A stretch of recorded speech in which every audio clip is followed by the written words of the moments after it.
Marcus Johnson was only 7 years old when he first saw a piano, and that moment changed everything about his life forever. He lived in one of the poorest neighborhoods in Detroit, Michigan, where broken streetlights lined the roads and empty buildings stood like tired old men on every corner. And in this part of the city, children did not dream about music or art or beautiful things because they were too busy trying to survive each day. His mother worked 2 jobs just to keep food on the table, and his father had left before Marcus could even remember his face. So the boy grew up fast in a world that did not care much about little kids with big dreams. On that cold winter evening in January, the snow was falling so hard that Marcus could barely see his own hands in front of his face, and he had been walking home from school when the storm became too dangerous to continue. So he ran toward the nearest building he could find, which happened to be the old community center on Maple Street. The door was heavy, and the hinges screamed when he pushed it open, but the warmth inside wrapped around him like a blanket, and he stood there for a moment just letting his frozen fingers come back to life. The community center was almost empty at that hour, with just a few old chairs scattered around and some tables pushed against the walls. But in the far corner of the main room, something caught his eye and made his heart stop beating for just a second. Which a piano, a grand piano, bigger than anything Marcus had ever seen in his young life, and even covered in dust and cobwebs. It looked like the most beautiful thing in the entire world. The black surface was smooth and shiny despite the neglect, and the white and black keys seemed to glow under the dim lights of the room, calling to him in a language he did not yet understand but somehow felt deep in his bones. Marcus took one step toward it, then another, and then another, his wet shoes leaving small puddles on the wooden floor, and his heart was beating so fast he could hear it in his ears. He had never been this close to an instrument before, and something inside him, something he could not explain or name, was pulling him toward those keys like a magnet pulls metal. His small hand reached out, fingers stretching toward the smooth white surface of a single key, and in that moment, he felt like he was about to touch something sacred, something that would open a door to a world he had never known existed. But before his fingertip could make contact, a loud voice exploded through the quiet room and made him jump backward in fear. "Hey, what do you think you are doing, boy?" Marcus spun around to see a tall man in a gray uniform walking toward him with anger in his eyes, and the boy recognized him as Mr. Patterson, the janitor who everyone in the neighborhood knew had a bad temper and no patience for children. "Don't you dare touch that piano," Mr. Patterson said, his voice sharp like broken glass. "That is not for kids like you. Do you understand me?" Marcus wanted to speak, wanted to explain that he had only been looking, that he just wanted to feel what those keys felt like under his fingers. But no words came out of his mouth because he was too scared and too ashamed. "I said, do you understand me?" the janitor repeated, pointing his finger at the door. "Now get out of here before I call your mama and tell her what kind of trouble her boy is getting into." Marcus ran out of that community center faster than he had ever run in his life, back into the cold and the snow and the darkness.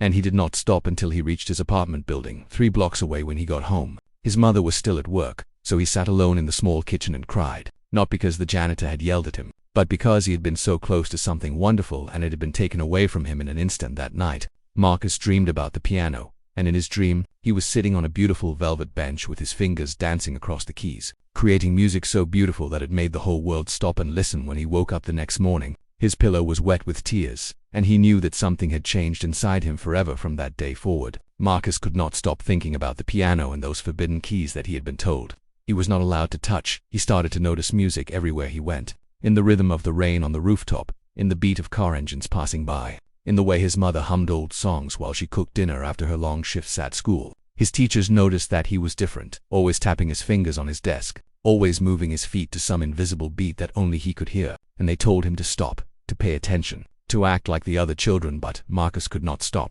because the music inside him was growing louder every single day, and it needed to come out somehow. Even if he did not have a piano to play, his classmates made fun of him, calling him names and laughing at the way he would close his eyes and move his fingers through the air like he was playing an invisible instrument.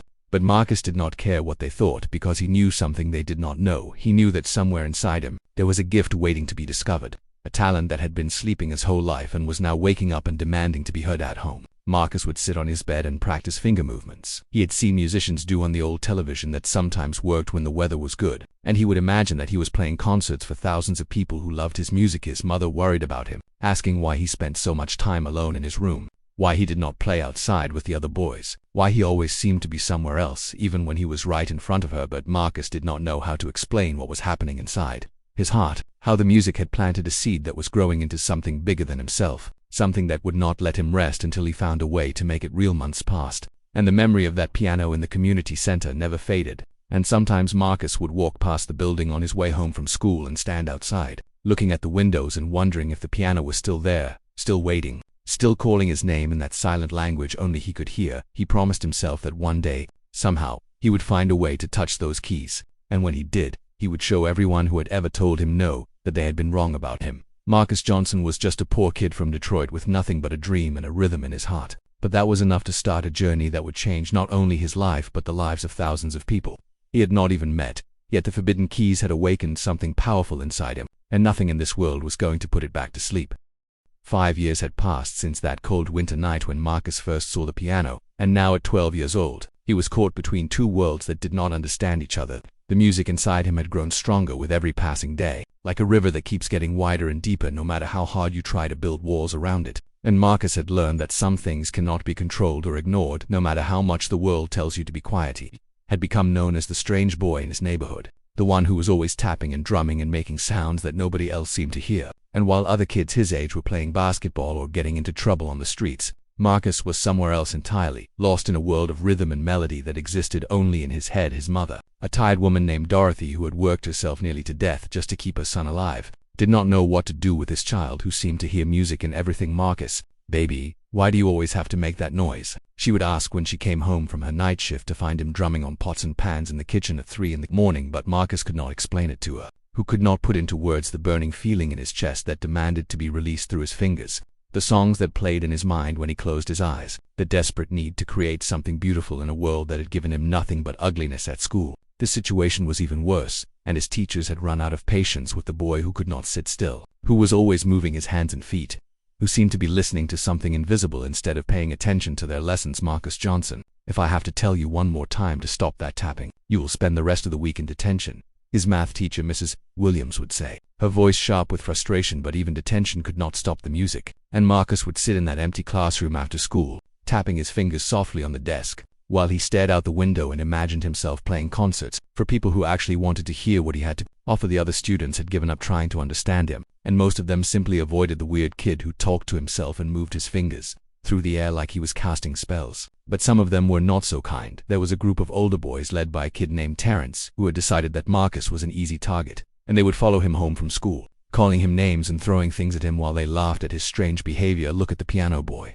Terrence would shout, playing his invisible keyboard like some kind of crazy person. "What is wrong with you, Marcus? Did your daddy leave because you were too weird?" Marcus learned to run fast and to know all the shortcuts through the neighborhood, but he could not outrun the pain of those words. And many nights he would lie in bed wondering if maybe they were right, if maybe there was something wrong with him that made him different from everyone else. But then the music would come back, filling his head with sounds so beautiful that he forgot about the cruel words and the loneliness and the fear. And he would fall asleep moving his fingers against his blanket like it was the most precious piano in the world. The only place where Marcus felt truly alive was in his imagination, and he had created an entire concert hall in his mind where he was the star and everyone loved him, where the audience would stand and clap and cry when he finished playing, where nobody ever told him to stop or be quiet or act normal. He would walk to school with his eyes half closed, conducting invisible orchestras with his hands, humming melodies that came from somewhere deep inside him, and people on the street would stare at him like he had lost his mind one day. Something happened that changed the way Marcus understood his gift and showed him that maybe he was not as alone as he thought. He was sitting on the steps of his apartment building,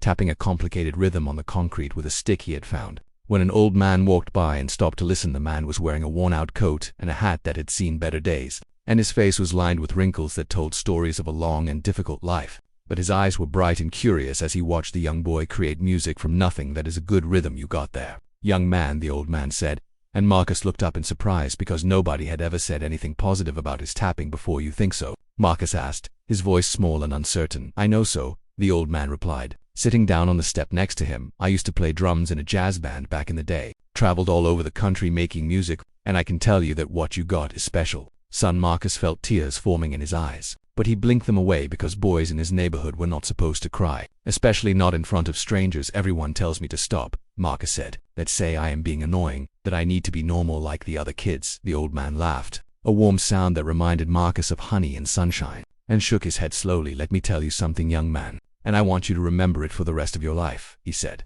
"The people who change this world are never the normal ones. They are the ones who hear music when everyone else hears only noise. They are the ones who cannot stop creating even when the whole world tells them to be quiet." The old man reached into his pocket and pulled out a small harmonica, dented and scratched but still shining in the afternoon light. "I want you to have this," he said, pressing it into Marcus's hand. "It is not a piano, but it will let you make real music while you are waiting for your chance to touch those keys you have been dreaming about. Marcus wanted to ask how the old man knew about the piano, how he could possibly understand the dreams that kept Marcus awake at night, but before he could speak, the man had already stood up and started walking away. "Remember what I told you, young man," he called over his shoulder. "The music chose you for a reason. Do not let anyone silence it that night." Marcus taught himself to play the harmonica, and the sound that came out was rough and uneven at first. But by morning he had figured out how to make it sing, how to pour all the melodies in his head through that tiny instrument. His mother woke up to the sound and came into his room with tears streaming down her face. Not tears of sadness, but tears of wonder, because she had never heard her son make music before, and it was the most beautiful thing she had experienced in years. "Baby, where did you learn to do that?" she asked, sitting on the edge of his bed. "I did not learn it, Mama," Marcus said. "It was already inside me, waiting to come out from that day forward." Dorothy Johnson stopped telling her son to be quiet, and she started saving every extra penny she could find in a jar hidden under her bed, not knowing exactly what she was saving for, but understanding that her child was meant for something greater than their small apartment and their struggling neighborhood. Marcus carried that harmonica everywhere he went, playing it on his way to school, playing it during lunch break, playing it while he walked home through the dangerous streets, and slowly, something began to change. The same kids who had made fun of him started to gather around when he played. First just a few, then more and more, until Marcus had a small audience every day who wanted to hear what new songs he had created.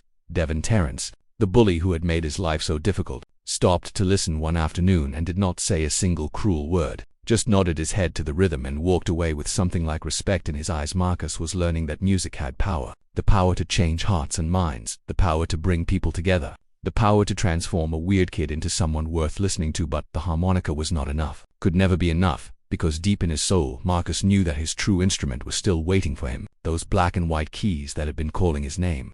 Since he was 7 years old, the sound that would not leave him alone was getting louder, and soon it would demand that he do something about it. Something brave and dangerous and absolutely necessary. Marcus Johnson was about to take the biggest risk of his young life.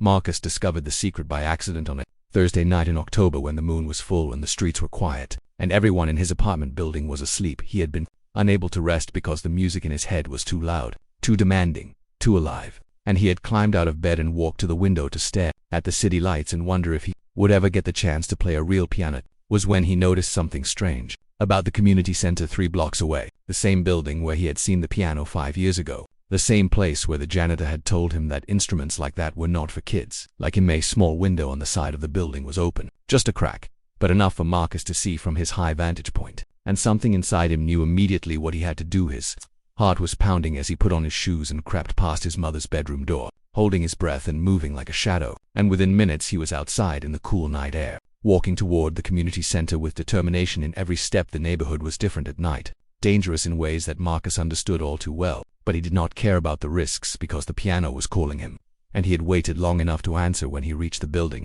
he found the window exactly where he had seen it from his apartment, and with a little effort he was able to push it open wide enough to squeeze his thin body through. He dropped down onto the floor of a storage room, filled with old chairs and dusty boxes, and for a moment he just stood there in the darkness, listening to his own breathing and wondering if he had made a terrible mistake. But then he heard it, or rather felt it, the presence of the piano somewhere in the building, pulling him forward like an invisible rope tied around his chest. Marcus moved through the dark, always with his hands stretched out in front of him, bumping into walls and tripping over objects he could not see, until finally he found the door that led to the main room, and there it was, exactly as he remembered it. The grand piano sitting in the corner like a sleeping giant waiting to be awakened. The moonlight coming through the windows made the black surface glow with an almost magical light, and Marcus approached it slowly, reverently, as if he were entering a church. His hands were shaking as he sat down on the old wooden bench, and for several long minutes he simply stared at the keys, afraid to touch them, afraid that if he did he would wake up and discover this was all just another dream. But it was not a dream, and Marcus knew that he had come too far to turn back. Now he placed one finger on a white key and pressed down gently, and the sound that came out was the most beautiful thing he had ever heard in his entire life. It was not just a note.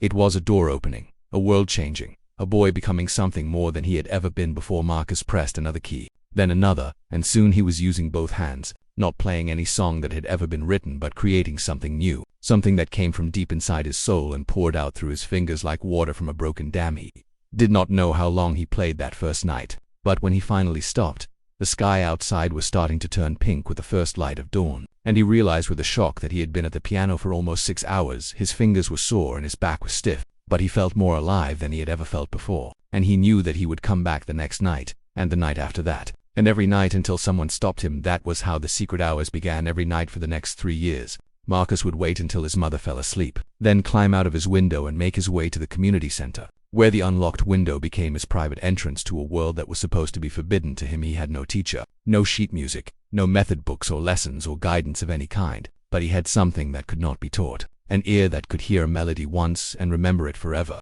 fingers that seemed to know where to go without being told, and a passion that burned hotter than anything the streets of Detroit could throw at him. Marcus learned to play by listening to an old radio that someone had left in the corner of the community center, a radio that picked up a classical music station that played until 2 in the morning. He would sit at the piano with his eyes closed, listening to pieces by composers whose names he could not pronounce, and then he would try to copy what he heard, note by note, chord by chord, until his fingers could recreate the same beautiful sounds. It was slow and frustrating work, and there were many nights when Marcus wanted to give up, when his hands cramped and his eyes burned and the music refused to come out the way he heard it in his head. But he never quit, not once, because every time he thought about stopping, he remembered the words of the old man with the harmonica, the one who had told him that the music had chosen him for a reason. His fingers began to bleed from the endless practice, the skin splitting open on the tips where they pressed against the keys for hours and hours, and Marcus would wrap them in strips of cloth and keep playing anyway. When his mother noticed the wounds, he told her he had been in fights, and she believed him because fighting was normal in their neighborhood and playing piano in the middle of the night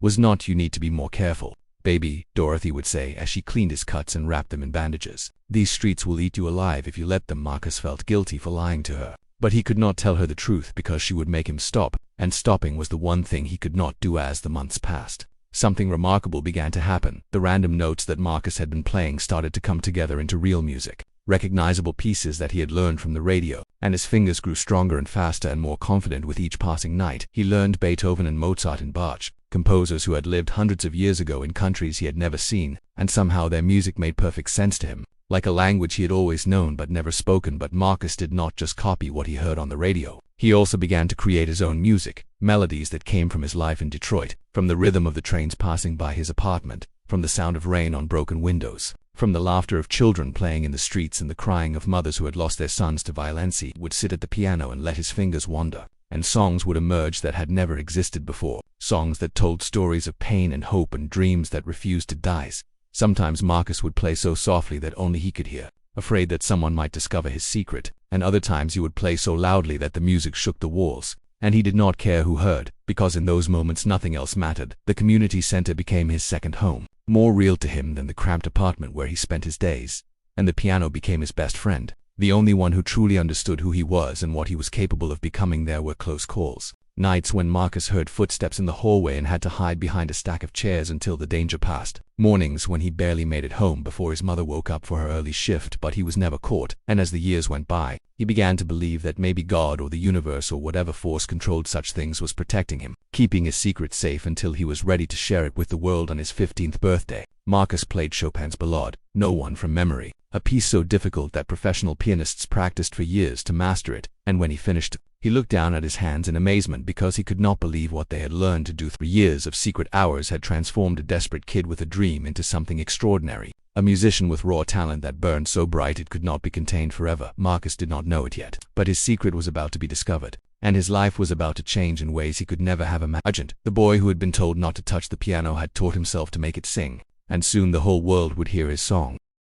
Eleanor Patterson was 73 years old and had been teaching piano for nearly half a century when she heard the music that changed her life forever. She had come to the community center early that Tuesday morning in March to prepare for a meeting about neighborhood programs, arriving at 6 in the morning because she was an old woman who could no longer sleep past dawn and preferred to be productive rather than lie in bed counting the hours. The sun was just beginning to rise over Detroit, painting the sky in shades of orange and pink, and Eleanor was thinking about nothing more important than the cup of coffee she planned to make when she reached the center. But as she approached the building with her keys in her hand, she heard something that made her stop in the middle of the sidewalk, her heart suddenly beating faster in her chest. It was music, piano music, coming from inside the community center at an hour when the building should have been empty and dark. Eleanor had heard thousands of students play over the course of her long career, talented ones and terrible ones, dedicated ones and lazy ones, but she had never heard anything quite like this. The piece was Chopin. She recognized it immediately, the Ballade No. 1 in G minor, one of the most challenging compositions in the entire classical piano repertoire, and whoever was playing it was doing so with a passion and intensity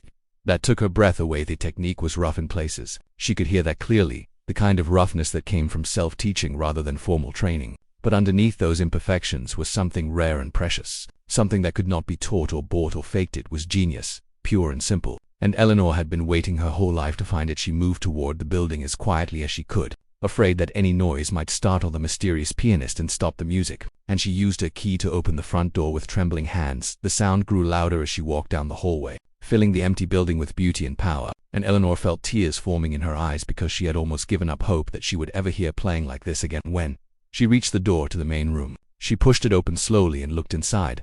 And what she saw made her heart break and soar at the same time. There was a boy at the piano, a skinny black teenager with long fingers and worn-out clothes and the most intense expression of concentration she had ever witnessed on a human face. His eyes were closed as he played, his body swaying with the music, completely lost in the world he was creating. And he had no idea that someone was watching him from the doorway. Eleanor stood there without moving for almost 20 minutes, listening as the boy finished the Chopin and then began to play something else. Something she did not recognize. A melody that seemed to combine classical structure with rhythms she associated with jazz and blues. It was original composition. She realized with a shock, this untrained teenager was not just playing music that others had written. He was creating his own, and it was extraordinary. The music slowed and then stopped, and Eleanor watched as the boy's shoulders slumped with exhaustion, his head dropping forward until his forehead almost touched the keys. He was asleep, she realized, or so close to sleep that he might as well have been. And without thinking about what she was doing, she walked into the room and approached the piano. Her footsteps were soft on the wooden floor. But the boy must have heard something because his eyes suddenly flew open and he jumped up from the bench with fear written all over his face. "Who are you?" he demanded, his voice cracking with panic. "How did you get in here?" "The same way you did, apparently," Eleanor said calmly, holding up her hands to show that she meant no harm. "Through a door. Although I suspect your entrance was a bit less conventional than mine." The boy looked toward the side window. The one Eleanor had noticed was slightly open, and his face fell as he realized that his secret had been discovered. "Please do not tell anyone," he said, and there was desperation in his voice that made Eleanor's heart ache. "I was not stealing anything. I just wanted to play. I will never come back, I promise. Just please do not call the police." Eleanor shook her head and moved closer, studying this remarkable young man who had somehow taught himself to play Chopin in the middle of the night in an abandoned community center. "What is your name?" she asked gently. The boy hesitated, clearly unsure whether to trust her. But something in her eyes must have convinced him because he finally answered. "Marcus," he said. "Marcus Johnson." "Well, Marcus Johnson. My name is Eleanor Patterson, and I have been teaching piano for 47 years, she said, sitting down on one of the folding chairs near the piano. "I have had hundreds of students in my time, some who went on to play in orchestras and concert halls around the world." Marcus looked at her with confusion, not understanding why she was telling him this instead of yelling at him or calling for help in all those years.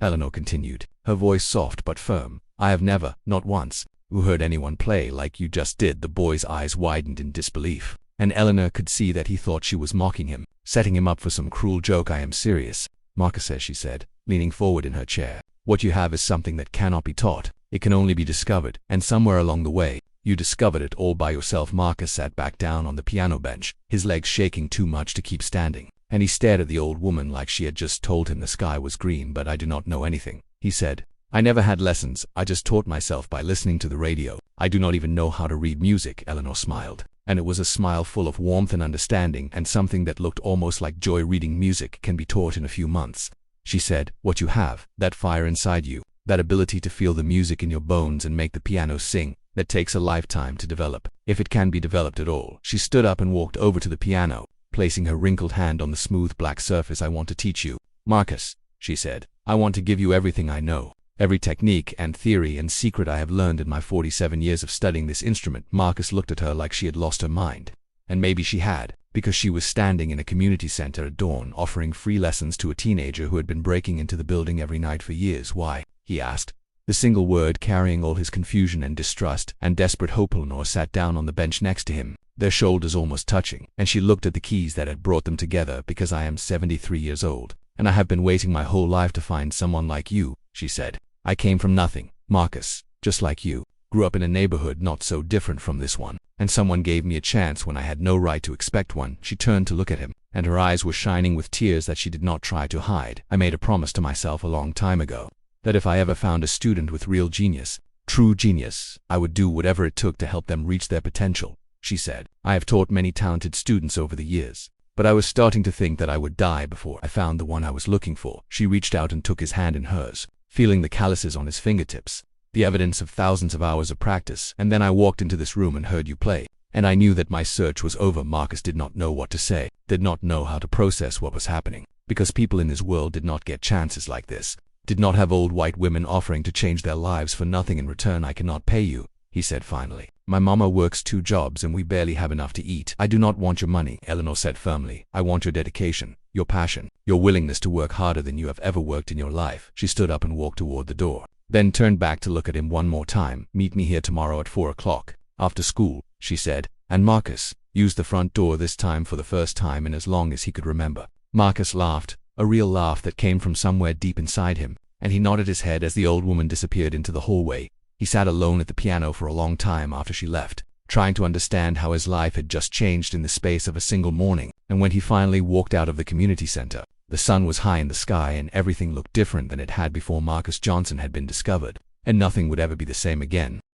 Marcus did not show up to the community center at 4 o'clock the next day, or the day after that, or the day after that. He wanted to, desperately, more than he had ever wanted anything in his life. But something inside him would not let his feet carry him through those doors and accept what Eleanor Patterson had offered. It was pride, he told himself, the same pride that had kept him alive on the streets of Detroit, the same pride that made him refuse to ask for help even when he was starving, the same pride that whispered in his ear every night that people like him did not get gifts from people like her. What did this old white woman want from him, really? Nobody gave anything for free in his world, and Marcus had learned early that when something seemed too good to be true, it usually was. So he stayed away, went back to his secret midnight sessions at the piano, and tried to pretend that the meeting with Eleanor had never happened. But Eleanor Patterson was not the kind of woman who gave up easily. On the 4th day, there was a knock on the door of Marcus's apartment at 7 in the evening, and when his mother opened it, she found a small, determined elderly woman standing in the hallway with a bag of groceries in her arms. Mrs. Johnson, Eleanor said, her voice polite but firm.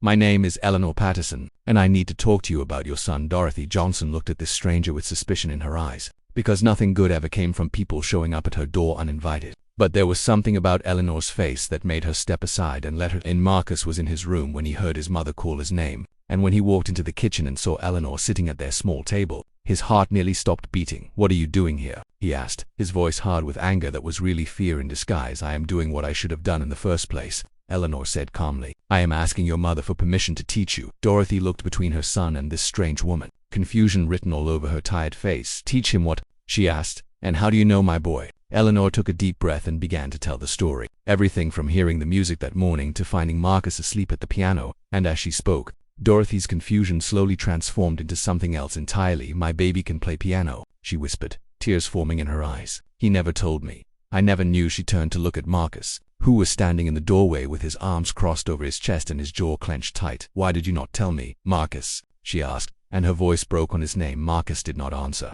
Could not answer, because how do you explain to your mother that you kept a secret from her for 3 years, that you snuck out every night while she was sleeping, that you lied about the cuts on your fingers and the exhaustion in your eyes? He was afraid, Eleanor said softly, afraid that you would make him stop, afraid that he would lose the only thing that made him feel alive. Dorothy stood up from her chair and crossed the room to her son, and she took his face in her hands and looked into his eyes. Play for me, she said, right now. Play something for me, Mama. I do not have a piano, Marcus said.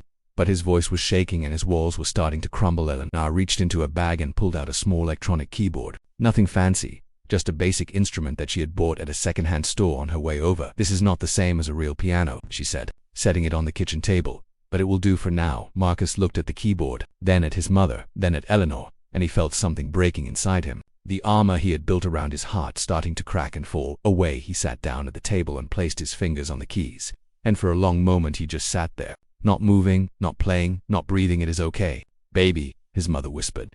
I am right here. And then Marcus began to play. It was not Chopin or Beethoven or any of the classical pieces he had learned in his secret hours. It was something new, something that came from his heart in that moment. A song about a boy who grew up without a father, a boy who found family in the keys of a forbidden piano, a boy who was terrified to hope for something better, because hope had always let him down before. The melody was simple but beautiful, and it filled the tiny kitchen with more emotion than that room had ever held. And by the time Marcus finished, all 3 of them were crying. Dorothy pulled her son into her arms and held him tight, rocking him like she used to when he was small enough to fit in her lap. My baby, she kept saying, over and over, my beautiful, talented baby. When she finally let him go, she turned to Eleanor with gratitude shining through her tears. You want to teach him? She asked. For real? For real, Eleanor said. No charge, no strings attached. Just an old woman who recognizes something special and wants to help it grow. Dorothy shook her head slowly, still struggling to believe that this was actually happening. Why? She asked, the same question her son had asked days before. Why would you do this for us?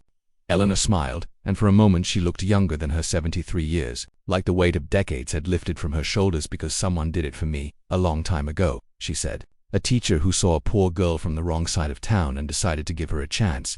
And that chance changed everything. She reached across the table and took Dorothy's hand in hers. Your son has a gift, Mrs. Johnson, a rare and precious gift that could take him places you never dreamed possible, she said. But gifts like his do not develop on their own. They need guidance and training and someone who knows how to shape them into something the world can recognize. I want to be that someone, Eleanor continued. If you and Marcus will let me. Dorothy looked at her son, who was still sitting at the table with his hands resting on the keyboard, and she saw something in his eyes that she had not seen in years. Hope, real hope, not the desperate, flickering kind that he had carried for so long, but something stronger, something that looked like it might actually survive in the harsh world they lived in. Marcus, she said, what do you want to do? Marcus was quiet for a long time, struggling with the pride that had kept him safe for so many years, the voice in his head that told him to refuse, to go back to his secret hours and his lonely dreams and his certainty that nothing good could ever happen to people like him. But then he looked at Eleanor, this old woman who had come to his neighborhood, who had climbed the stairs of his building, who had sat at his kitchen table and offered him everything he had ever wanted without asking for anything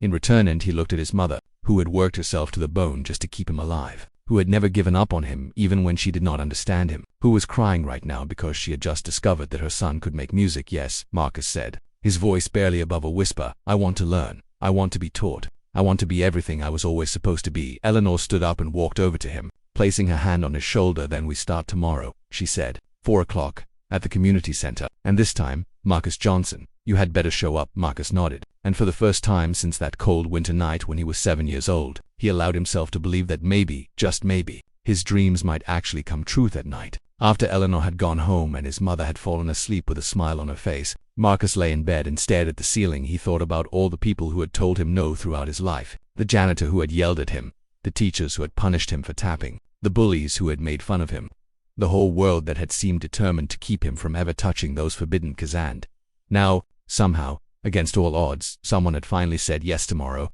his real education would begin, and Marcus knew that nothing about it would be easy, that he would have to work harder than he had ever worked before, that there would be setbacks and failures and moments when he wanted to quit. But he also knew that he was not alone anymore, that he had a teacher who believed in him and a mother who finally understood him and a gift that was ready to be shared with the world. Marcus Johnson closed his eyes and fell asleep with music playing in his head, the same music that had always been there, the music that had refused to leave him no matter how many people told him to be quiet. Only now, for the first time in his life, someone was actually listening. The lessons with Eleanor began the very next day, and from the first moment Marcus sat down at the piano under her watchful eyes, he understood that everything he thought he knew about music was only the beginning. Lana was patient but demanding, gentle but firm, and she pushed Marcus harder than anyone had ever pushed him before. Not because she wanted to break him, but because she knew exactly how much he could handle. Your talent is like a wild horse, she told him during their second week together, beautiful and powerful and full of life, but without training, it will run in circles forever, never reaching its true destination. Marcus learned to read music in 3 weeks, something that usually took students months to master, and Eleanor shook her head in amazement as she watched him devour theory books like a starving man eating bread. You have been speaking this language your whole life, she said. Now you are simply learning how to write it down. But while his musical education was soaring to new heights, the rest of Marcus's life was becoming more complicated than ever before. His old friends from the neighborhood did not understand what was happening to him, could not comprehend why he was spending every afternoon at the community center with some old white lady instead of hanging out on the corners like he used to. Look at Marcus, thinking he is better than us now, said Darnell, a boy he had known since kindergarten, playing his little piano like some kind of fancy rich kid. You trying to be white or something? Asked Jamal, who used to be his closest friend. What happened to you, man? Marcus tried to explain that learning piano had nothing to do with being white or black, that music did not care about the color of your skin or the neighborhood you came from. But his words fell on deaf ears and hard hearts. The accusations hurt more than he wanted to admit, because these were the boys he had grown up with, the ones who had watched his back when the streets got dangerous, the ones who understood what it meant to come from nothing and have even less. But Marcus could not give up the piano. Not now. Not when he was finally learning to control the wild music that had lived inside him for so long. So he let the friendships fade, one by one, and told himself it did not matter, even though it did. At the same time, Eleanor was preparing him for something he had never imagined possible. A formal piano competition for young musicians from across the state of Michigan. You are ready? she told him one afternoon. 3 months into their lessons, your technique has improved dramatically, and your natural musicality is unlike anything I have seen in 50 years of teaching. Marcus stared at her like she had just suggested he fly to the moon. A competition, he repeated, with other piano players, with other students your age. Yes, Eleanor said. Some of them have been studying since they were 4 or 5 years old, and they come from families that can afford the best teachers and the best instruments. She paused and looked at him with serious eyes. It will not be easy, Marcus, I will not lie to you about that, but I believe you can hold your own against any of them. 2 weeks later, Marcus found himself standing in the lobby of a concert hall in Ann Arbor, surrounded by teenagers who looked nothing like him and came from worlds he could barely imagine. The boys wore expensive suits and the girls wore elegant dresses, and they all carried themselves with a confidence that came from years of recitals and performances and parents who could afford to give them everything they needed. Marcus was wearing his only nice shirt, a button-down that his mother had bought from a thrift store and ironed 3 times that morning, and he felt the stares of the other competitors like needles in his skin. Who is that? He heard someone whisper. He does not look like he belongs here, probably a scholarship case. Another voice answered. They let in a few every year to make themselves look good. Marcus clenched his fists and kept his eyes forward, remembering everything Eleanor had taught him about staying focused and not letting distractions get into his head. But when his turn came to perform, and he walked onto the stage and saw the panel of judges sitting in the front row with their clipboards and their serious expressions, his confidence began to crack. The piano was a Steinway Grand, the most beautiful instrument he had ever touched, and as he sat down on the bench and placed his fingers on the keys, he felt like an imposter who had snuck into a party where he was not invited. He played the same ballade that Eleanor had heard him playing that first morning, and technically it was almost perfect. The hours and hours of practice paying off in every note, but something was missing. The fire that usually burned inside him, the passion that made his playing unique, and he knew even before he finished that he had not given his best performance. The applause was polite but restrained, and when the judges announced their scores, Marcus was ranked in the middle of the pack, good enough to avoid embarrassment but nowhere near the top. You held back, Eleanor said afterward, not with anger but with understanding. You let their expectations become your limitations. Marcus nodded, his jaw tight with frustration, because he knew she was right. But before they could leave the building, one of the judges approached them, an older man with gray hair and cold eyes who introduced himself as Professor William Hartley from the University of Michigan. Your student has talent, he said to Eleanor, barely glancing at Marcus, but his technique is rough, and his style is, well, unconventional. He said the word like it was an insult, and Marcus felt his face grow hot with shame and anger. Classical music has traditions that must be respected, Professor Hartley continued. If this young man wants to be taken seriously, he will need to learn that his street style has no place in serious composition. Marcus wanted to respond, wanted to tell this arrogant man that music was music and it did not matter where it came from. But Eleanor put her hand on his arm and squeezed gently. Thank you for your feedback, Professor, she said, her voice calm but her eyes flashing with something dangerous. We will certainly take it under consideration. She guided Marcus out of the concert hall and into the parking lot, where they sat in her old car for a long time without speaking. He is wrong, Eleanor finally said. What he calls street style is actually your greatest strength, the thing that makes your playing different from everyone else. She turned to look at him, and her face was fierce with conviction. Do not let men like him tell you who you are, Marcus. Do not let them put you in a box and tell you that your music is not good enough because it does not sound exactly like theirs. Marcus stared out the window at the fancy buildings of the university, places where people like Professor Hartley decided who belonged and who did not. Maybe he is right, Marcus said quietly. Maybe I am just fooling myself, thinking I can compete with kids who have had every advantage while I was teaching myself in the dark. Eleanor shook her head and started the car. You are not fooling yourself, she said firmly. You are finding yourself, and that is a much harder thing to do. She pulled out of the parking lot and began the long drive back to Detroit. Today was a lesson, Marcus, not a defeat, she said. You learned that you cannot play their game by their rules and expect to win. So we are going to teach you to play your own game, on your own terms, in your own voice. Marcus did not fully understand what she meant, not yet, but he held on to her words like a lifeline as the miles passed by, and the fancy concert hall faded into the distance. He had been knocked down, but he was not out, and somewhere deep inside him, the fire that had dimmed during his performance was already starting to burn again. The collision of his two worlds had shown him how far he still had to go, but it had also shown him something else, something that would become the foundation of everything he would build in the years to come. He could not succeed by trying to be someone he was not. The only path forward was to become more fully, more completely, more unapologetically himself. 2 years had passed since that first competition, and Marcus had grown from a raw, untrained teenager into a 17-year-old musician, whose reputation was beginning to spread beyond the borders of Detroit. Lorna had kept her promise, teaching him not just to play by the rules of classical music but to blend those rules with the sounds of his own life, creating something that had never existed before. He won smaller competitions, then bigger ones, and music schools from across the country started sending letters to his mother's apartment, offering scholarships and opportunities that would have seemed like fantasy just a few years earlier. But Marcus did not care about any of that, because in the spring of his junior year, the only person who had ever truly believed in him was lying in a hospital bed, fighting for her life. Eleanor had collapsed during one of their lessons, her hand going to her head as her face twisted in pain. And before Marcus could even understand what was happening, she had fallen to the floor and stopped moving. The ambulance came quickly, but not quickly enough to prevent the stroke from stealing most of the movement on her right side and much of her ability to speak. Marcus sat in the hospital waiting room for 11 hours that first night, refusing to leave even when his mother begged him to come home and rest. "She is all I have," he kept saying. "She believed in me when nobody else did. I cannot leave her alone." When he was finally allowed to see Eleanor, what he found nearly destroyed him. The woman who had been so strong,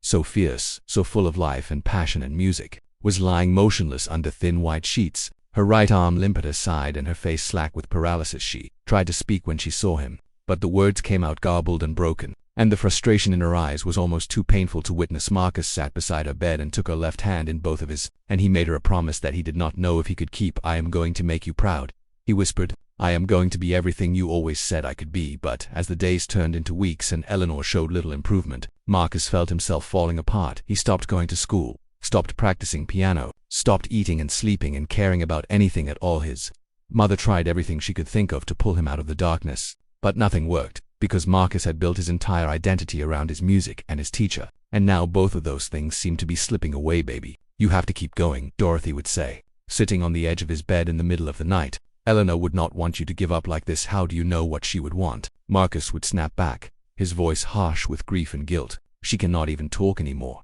She cannot tell anyone anything." The weeks stretched into months, and Marcus became a ghost of the young man he had been, haunting the halls of his apartment and refusing to touch the keyboard that Eleanor had given him all those years ago. He told himself that he was done with music, that it had only brought him pain, that he had been foolish to ever believe that a kid from the streets of Detroit could become anything more than what the world expected him to be. But late at night, when sleep refused to come, he would hear melodies in his head, the same melodies that had lived inside him since he was 7 years old, and he would stuff his pillow over his ears and try to make them stop. One afternoon, 6 months after the stroke, Marcus received a phone call from the hospital. "Your friend is asking for you," the nurse said. "She has been working very hard in therapy, and she has something she wants to give you." Marcus did not want to go, did not want to see Eleanor struggling and broken, but something in the nurse's voice made him put on his shoes and walk out the door. When he arrived at Eleanor's room, he found her sitting up in bed, which was a miracle in itself. And although the right side of her face still drooped and her right arm still hung useless, there was a fire in her eyes that he had not seen since before the stroke. On her lap was a piece of paper, and she held it out to him with her left hand, her fingers trembling with the effort. Marcus took the paper and unfolded it slowly, and what he read made his knees go weak. The handwriting was shaky and uneven, clearly written with enormous difficulty by a left hand that was still learning to do the work of the right. But the words were clear. "The music is not mine," the note said. "It is not yours. It belongs to everyone who will never get to touch those keys. Play for them." Marcus looked up at Eleanor, and he saw tears streaming down her face, but she was smiling, that fierce, determined smile that had always made him believe he could do anything. "You," she said, the single word coming out slowly and with great effort. "You play." Marcus broke down completely, sobbing like a child in that hospital room, all the grief and guilt and fear pouring out of him in a flood that had been building for 6 months. Eleanor reached out with her good hand and touched his face, wiping away his tears with fingers that shook but did not falter. "Not done," she said, each word a victory against the damage the stroke had caused. "You, not done." Marcus took her hand and held it against his cheek, and he made a decision in that moment that would define the rest of his life. He was not going to let her sacrifice be meaningless. He was not going to waste the gift she had given him. He was going to honor her belief in him by becoming everything she had always known he could be that night. Marcus went home and sat down at the keyboard for the first time in 6 months. His fingers were stiff and his technique was rusty, but as he began to play, something shifted inside him. Something that had been locked away broke free. He played for hours, not the classical pieces he had learned or the compositions he had created before, but something new, something raw and honest and full of all the pain he had been carrying. It was a song about loss and love and the people who believe in us when we cannot believe in ourselves. It was a song about Eleanor, and about his mother, and about every person who had ever been told they were not good enough but kept going anyway. When he finished, the sun was coming up over Detroit, and Marcus knew that he had found his way back. The breaking point had not broken him. After all, it had shown him what really mattered, what music was really for, and why he had been given this gift in the first place. He was not playing for fame or success or to prove anything to the people who had doubted him. He was playing for Eleanor, who could no longer play herself. He was playing for his mother, who had worked herself to exhaustion so that he could survive. He was playing for every kid in every forgotten neighborhood who had ever dreamed of something bigger than their circumstance. Music was not his alone, it belonged to everyone who needed it, and Marcus was going to spend the rest of his life making sure they could hear it.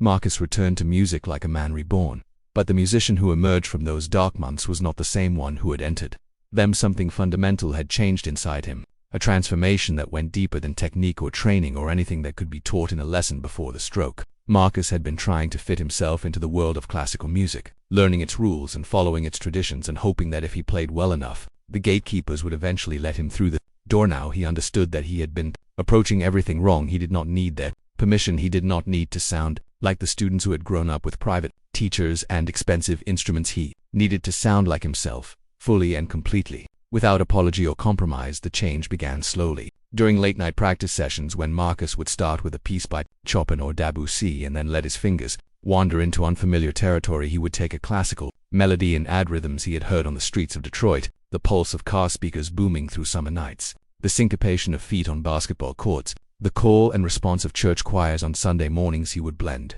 Bach's mathematical precision with the soulful improvisation of jazz, creating something that sounded like both and neither at the same time. At first, the results were messy and confusing, musical collisions that did not quite work, but Marcus kept experimenting, kept pushing, kept searching for the sound that had been living inside him his whole life. "What are you doing?" his mother asked one evening, listening from the doorway of his room as he played something she had never heard before. "That does not sound like the music you usually practice." "That is because it is not," Marcus said, his fingers still moving across the keys. "This is something new, something that is only mine." Dorothy walked closer and sat on the edge of his bed, watching her son with wonder in her eyes. "It is beautiful," she said quietly. "It sounds like home." That was the moment Marcus knew he was on the right track. The music he was creating was not trying to be European or African or American. It was trying to be all of those things at once, a reflection of everything he was and everywhere he came from. He started recording his compositions on an old phone that a neighbor had given him, uploading them to the internet with no expectations, just wanting to share what he was creating with anyone who might want to listen.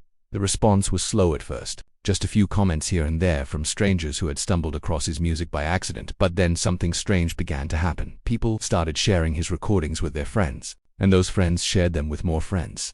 And within a few months, Marcus had thousands of followers who were hungry for every new piece he released. "Your music makes me feel something I cannot describe," one comment said. "It is like classical and soul had a baby, and that baby understood my pain. I grew up in a neighborhood just like yours," wrote another. "Hearing your music makes me believe that maybe I can be something to." Marcus read every comment, every message, every piece of feedback from the strangers who were connecting with his sound, and he realized that Eleanor had been right all along. The music did not belong to him. It belonged to everyone who heard it and felt something stir inside them, everyone who had been told they were not good enough and needed someone to remind them that they were. He visited Eleanor in the hospital as often as he could, playing his new compositions on his phone and watching her face light up with pride. Her recovery was slow and incomplete. She would never play piano again, and her speech would always be difficult, but her mind was still sharp and her spirit was still fierce. "Different," she said one afternoon, struggling to form the word as she listened to his latest recording. "Good, different." Marcus smiled and squeezed her hand. "I finally figured out what you were trying to teach me," he said. "You were not just teaching me to play piano. You were teaching me to find my own voice." Eleanor nodded, tears in her eyes,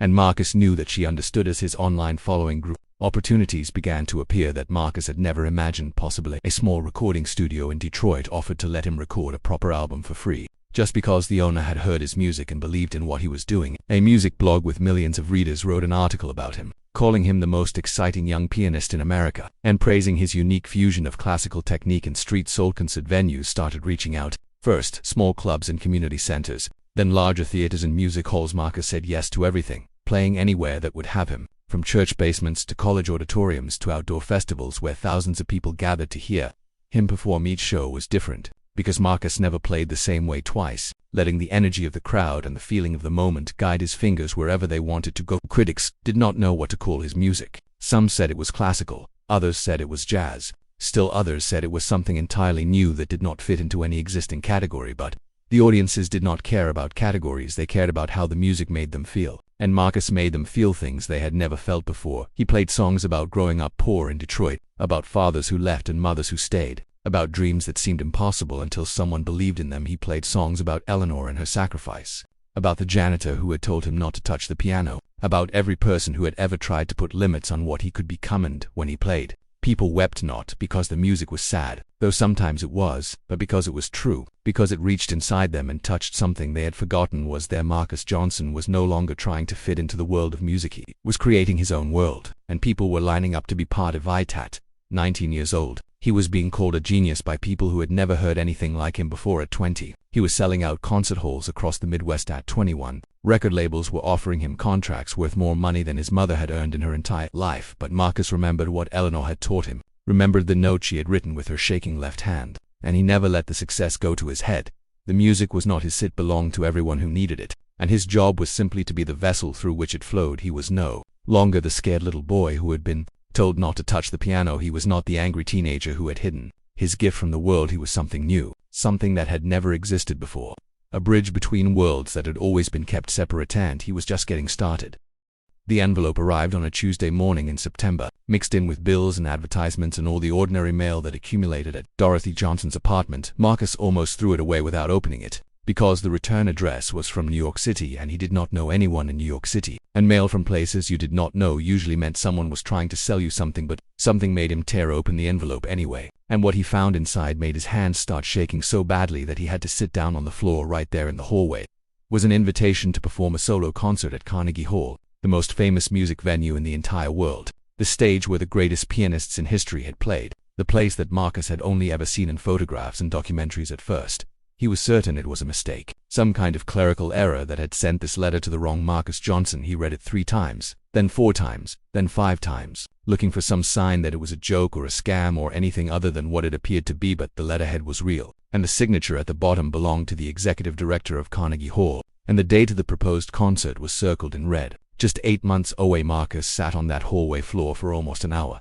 the letter clutched in his trembling hands. Unable to process what was happening, he thought about calling his mother at work, thought about calling Eleanor at the rehabilitation center where she now lived, thought about calling someone, anyone, who could help him understand how a kid from the poorest neighborhood in Detroit had just been invited to play on the most prestigious stage in the world. Instead, he went to his room and sat down at the piano that Eleanor had helped him buy with money from his first paid concert. A real piano now instead of the little keyboard. And he played for hours, working through piece after piece, letting the music carry away all the fear and disbelief and overwhelming emotion that was flooding through him. When his mother came home that evening, she found him still sitting at the piano, the letter lying open on top of the instrument where she could see it. Dorothy picked up the letter and read it slowly, her lips moving as she formed the words, and when she finished, she looked at her son with an expression he had never seen on her face before. Carnegie Hall, she whispered, like she was speaking the name of a holy place. My baby is going to play at Carnegie Hall. She started crying then, deep sobs that shook her whole body, and Marcus got up from the piano and held her the way she had held him so many times when he was small and scared and needed someone to tell him everything would be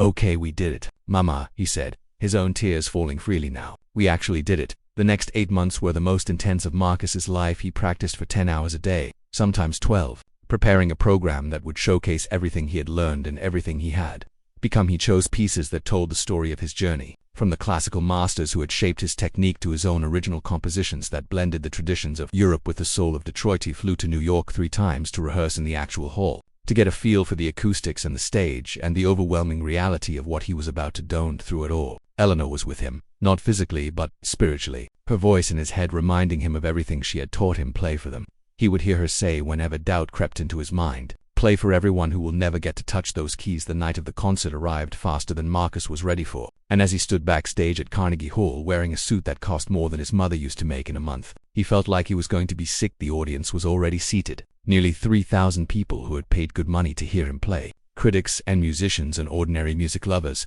who had heard about the young man from Detroit who was doing something nobody had ever done before. Marcus closed his eyes and thought about everything that had brought him to this moment. He thought about the 7-year-old boy who had wandered into a community center during a snowstorm and seen a piano for the first time. He thought about the janitor who had told him not to touch it, whose words had haunted him for years until they became fuel for his determination. He thought about the secret hours, the bleeding fingers, the loneliness of teaching himself in the dark while the rest of the world slept. He thought about Eleanor, who had heard him play that morning and decided to change his life, who had given him everything she had and asked for nothing in return. He thought about his mother, who was sitting in the front row right now, wearing a dress she had bought with money he had sent her, crying before he had even played a single note when the stage manager told him it was time. Marcus walked out onto the stage of Carnegie Hall, and for a moment the applause was so loud that he could not hear anything else. He looked out at the sea of faces, strangers and friends and everyone in between, and he saw Eleanor in the front row, sitting in a wheelchair with a nurse beside her, her crooked smile shining with more pride than Marcus had ever seen. She had made the trip from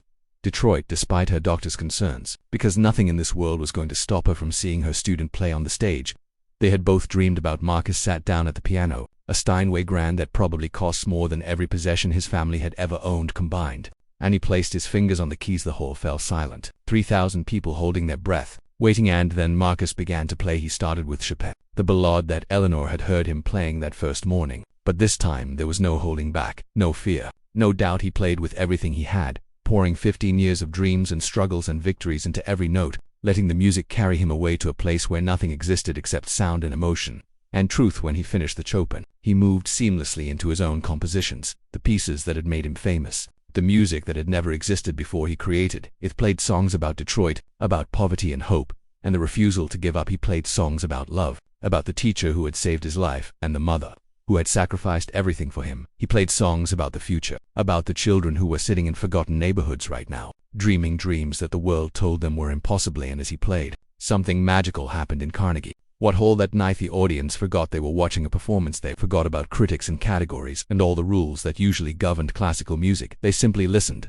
and they felt, and many of them wept openly in their seats when Marcus played his final note and lifted his hands from the keys. There was a moment of complete silence, and then the audience erupted. They stood as one, 3,000 people rising to their feet, clapping and cheering and crying with a joy that filled the entire hall. Marcus looked at Eleanor in the front row, and she was applauding too, her left hand hitting against the arm of her wheelchair, her face streaming with tears. He looked at his mother beside her, who was sobbing so hard she could barely stand, and he looked up at the ceiling of Carnegie Hall, the most famous concert venue in the world, and he whispered a thank you to everyone who had ever believed in him and everyone who had ever doubted him, because both had made him who he was. The boy who had been told not to touch the piano had just played the concert of a lifetime on the greatest stage on earth, and this was still only the beginning. 10 years had passed since that night at Carnegie Hall, and Marcus Johnson had become one of the most celebrated musicians of his generation. He had performed in concert halls on every continent, recorded albums that had sold millions of copies, and won awards with names so prestigious that his younger self would not have believed they were real. But none of that was what Marcus thought about when he woke up each morning. What he thought about were the children. They came to him in letters and emails and messages on social media, kids from neighborhoods just like the one where he had grown up, telling him that his music had changed their lives. "I heard you play on television and I started crying because I did not know music could sound like that," wrote a 12-year-old girl from Chicago. "My teacher told me I would never amount to anything, but then I read your story and I decided she was wrong," wrote a boy from Baltimore. "I found an old keyboard in the trash and I have been teaching myself to play because I want to be like you," wrote a 10-year-old from Detroit, from a neighborhood just 3 miles from where Marcus had grown up. Each letter broke his heart and filled it at the same time, because Marcus knew exactly what these children were feeling, knew the hunger and the hope and the fear that their dreams would never come true, and he knew that for every child who wrote to him, there were thousands more who never would, kids who had music inside them but no way to let it out. That was when he decided to do something about it. It started small, with a single piano that Marcus bought and donated to a community center in his old neighborhood, the same community center where he had first seen those forbidden keys all those years ago. He went to the dedication ceremony himself, and when he walked through the doors, he found the same main room where he had taught himself to play, now freshly painted and filled with chairs where children sat waiting to see him. The piano was placed in the center of the room, a beautiful upright that gleamed under the lights, and attached to it was a small brass plaque with words that Marcus had written himself. "Go ahead," the plaque said. "Touch it.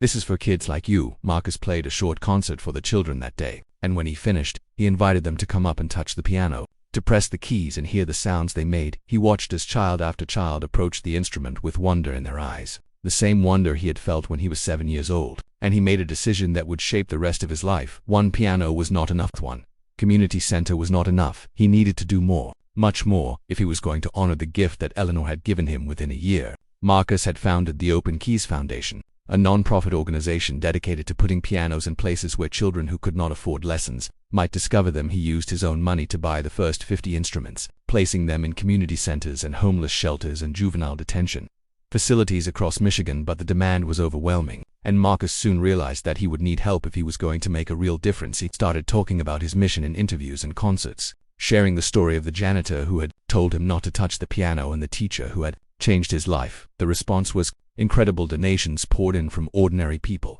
who had been moved by his story, from wealthy music lovers who wanted to support his cause, from corporations and foundations, and even a few famous musicians who had their own memories of discovering the piano as children within 5 years. The Open Keys Foundation had placed over 1,000 pianos in underserved communities across the United States within 10 years.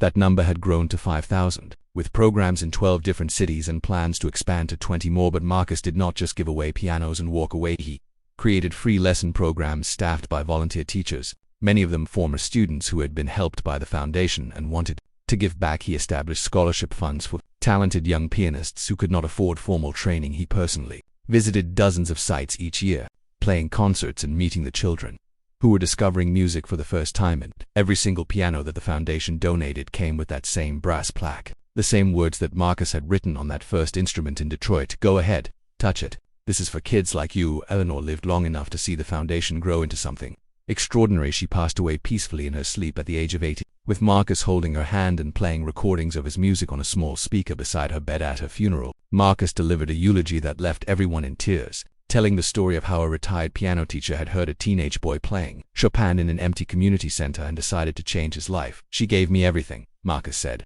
standing at the podium with his voice breaking. "Not just piano lessons, but belief. The belief that I was worth investing in, the belief that my dreams were valid, the belief that where I came from did not have to determine where I could go." He paused and looked out at the crowd, at his mother in the front row, at the dozens of former students and foundation staff members who had come to pay their respects. "I cannot bring her back," Marcus continued, "but I can make sure that her gift keeps giving, that other children find what I found, that no one is ever told that music is not for kids like them today." Marcus Johnson is 52 years old, and he still performs concerts around the world, though not as many as he used to. Most of his time is spent on the foundation, on the endless work of raising money and placing pianos and finding teachers and meeting children. His mother Dorothy is still alive at 7, living in a comfortable house that Marcus bought for her years ago, and she attends every foundation event she can. Manage the little boy who wandered into a community center during a snowstorm has become a symbol of hope for millions of people who were told that their dreams were too big for their circumstances. But Marcus does not think of himself as a symbol. He thinks of himself as a messenger, carrying forward the lesson that Eleanor taught him all those years ago. The music does not belong to the privileged few who can afford expensive instruments and private teachers. It does not belong to the gatekeepers who decide who is worthy and who is not. It belongs to everyone, to every child in every forgotten corner of the world who hears melodies in their head and feels rhythms in their bones. And the keys that Marcus was once forbidden to touch have become doorways for thousands of young people who are discovering, just as he did, that talent does not care where you come from. It only cares whether you have the courage to reach out and play. The boy who made pure magic with his fingers had transformed his gift into something larger than himself, and the music, which had never really been his alone, was now playing in communities across the country, in the hands of children who finally had permission to touch those keys. "This is for kids like you," the plaques all said, down. It always would be.